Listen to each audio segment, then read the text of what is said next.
RBI new guideline 2023 जो कि आई है आपके लोन से लेकर संबंधित है। यदि आपने लोन ले रखा है और आपको रिकवरी एजेंट परेशान कर रहे हैं, उनके लिए आरबीआई ने नई गाइडलाइन बना दी है, जिसके तहत बैंकों पर भारी भरकम पेनाल्टी भी लगाई गई है। कौन सी हैं वो दो बैंक जिन पर भारी भरकम पेनाल्टी लगाई गई है और किसी यही लोन के चलते हुए, क्योंकि आपने लोन ले रखा है, आप पैसा नहीं दे पा रहे हैं, लेकिन रिकवरी एजेंट आपको बार बार परेशान कर रहा है, किसी भी समय आपको कॉल कर देता है। इसको लेकर के आरबीआई ने नई गाइडलाइन बनाई। हेलो सो नमस्कार, मेरा नाम है आलोक कुमार। आज हम बात करते हैं आरबीआई की गाइडलाइन 2023 के बारे में। हालांकि ये 1 महीने पहले आई थी, लेकिन इस पर जो अपडेट आ रही है बहुत बड़ी अपडेट है और आपको जानना बहुत ज़रूरी है, ताकि आप अपने रिकवरी एजेंट से बात कर पावें कि हाँ आरबीआई की गाइडलाइन क्या है। गाइडलाइन तो पहले बहुत सी आरबीआई ने बना रखी है, लेकिन अब आरबीआई सख्त हो गया है और इन पर पालन भी करने लगा है। चलिए बात करते हैं उन दो बैंकों के बारे में जिन पे आरबीआई का कहर टूटा है। आरबीआई ने एक बैंक के ऊपर 12 करोड़ की पेनल्टी लगाई है और दूसरे के ऊपर 4 करोड़ की पेनल्टी लगाई है।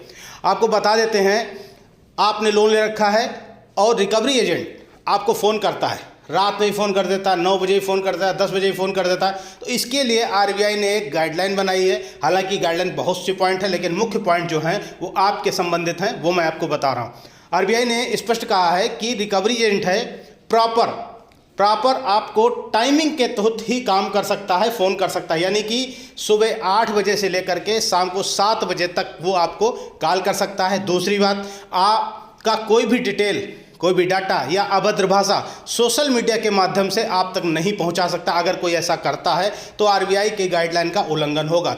ऐसे ही कुछ हुआ है आईसीआईसीआई बैंक के साथ में और कोटक बैंक के साथ में। देखिए आईसीआईसीआई बैंक के साथ क्या हुआ, आईसीआईसीआई बैंक ने एक लोन दे रखा था, आरबीआई ने ऑडिट किया, ऑडिट में वो लोन पकड़ा गया। हालांकि लोन वो फ्रॉड था, कैसे हुआ क्या हुआ इस पर बैंक बता पाएगा, लेकिन आरबीआई की ऑडिट में पकड़ा गया और वो लोन फ्रॉड था। जब कभी ऐसा होता है बैंक में कि अगर लोन फ्रॉड हो तो उसकी सूचना तुरंत आरबीआई को दी जाती है और उसका जितना लोन दिया गया है वो सारा पैसा आरबीआई के पास जमा करना पड़ता है।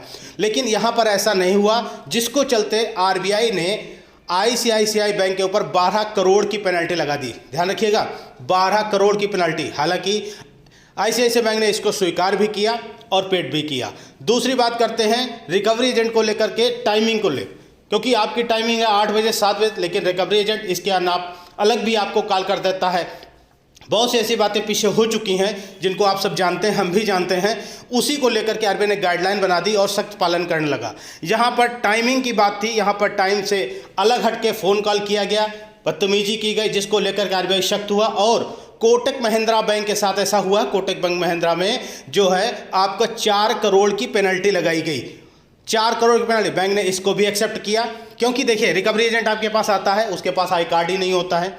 उससे अगर मांगो कि आप मेरे घर के आने का परमिशन आपके पास है, भाई आपको कॉल करके ही वो आ सकता है। लेकिन हम देखते हैं रिकवरी एजेंट किसी भी टाइम आपके घर आ जाता है, किसी भी टाइम फ़ोन कर देता है। तो अब ऐसा नहीं चलेगा। अगर ऐसा कुछ चलता है तो सीधे आप आरबीआई को शिकायत कर सकते हैं। कैसे शिकायत कर सकते हैं इसके वीडियो में पहले आपको दे चुका हूं, फिर आप कहेंगे तो फिर से मैं आपके बना दूंगा कि आरबीआई को सीधे आप कंप्लेन कैसे कर सकते हैं। तो आरबीआई की जो नई गाइडलाइन थी उसके बारे में हमने आपको बताने का प्रयास किया। वीडियो कैसा लगा और जानकारी कैसे लगी एक बार कमेंट्स करके जरूर बताइएगा। वीडियो कहाँ से देख रहे हैं ये जरूर बताइएगा, जिससे कि आपके संबंधित जो भी जानकारियाँ हो वो आप तक पहुँचा सके। आपका लोन एनपीए हो गया है, आप पेमेंट नहीं कर पा रहे, उसका भी सलूशन बताएंगे। आपका क्रेडिट स्कोर कम हो गया है, लोन लेने के बाद आप नहीं दे पा रहे, उसका भी सलूशन बताएंगे। सब कुछ हमारे इस चैनल पर आपको मिलता है और मिलता रहेगा। इसीलिए वीडियो को लाइक कर दीजिए और चैनल को अगर अभी तक सब्सक्राइब नहीं किया तो चैनल को सब्सक्राइब कर लीजिए, हमें सपोर्ट करिए। जय हिंद, जय भारत।